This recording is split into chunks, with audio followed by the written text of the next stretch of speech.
வந்தே மாதரம். ஒரு 4 நாளைக்கு முன்னாடி காமராஜ் தொண்டர்கள், பல கட்சியில் இருக்க எல்லா காமராஜ் தொண்டர்களும் சேர்ந்து எப்படி நம்ம இயக்கத்தை வலுப்படுத்துறது, நம்மளுடைய காமராஜ் தொண்டர்களுடைய பலத்தை எப்படி வலுப்படுத்துறது அப்படின்னு சொல்லி ஒரு கூட்டம் போட்டு நிறையா ஒரு 15 பேர் வந்திருந்தாங்க.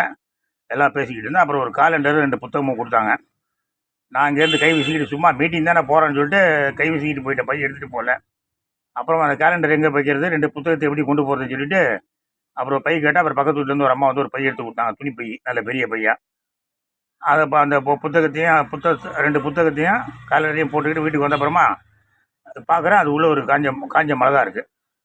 காஞ்ச மிளகான்னா என்னுடைய சிம்பல், ஸ்ரீபெரும்புதூர் தேர்தலில் என்னுடைய பச்சை மிளகா. ஒரு பச்சை மிளகா காஞ்சி போய் அந்த பை கூட அந்த பையோடு சேர்ந்து என் வீட்டுக்கு வந்திருக்கு.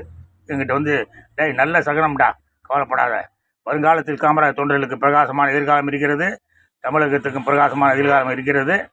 இந்த மீனவரை கொக்கு கோரி மாதிரி சுட்டுக்கிட்டு இருக்காங்க, இப்போ பழையபடி ஆரம்பிச்சிட்டான். நாங்கள் வந்த உடனே இலங்கைக்காரனை ஓட விரட்டி அடிப்போம்.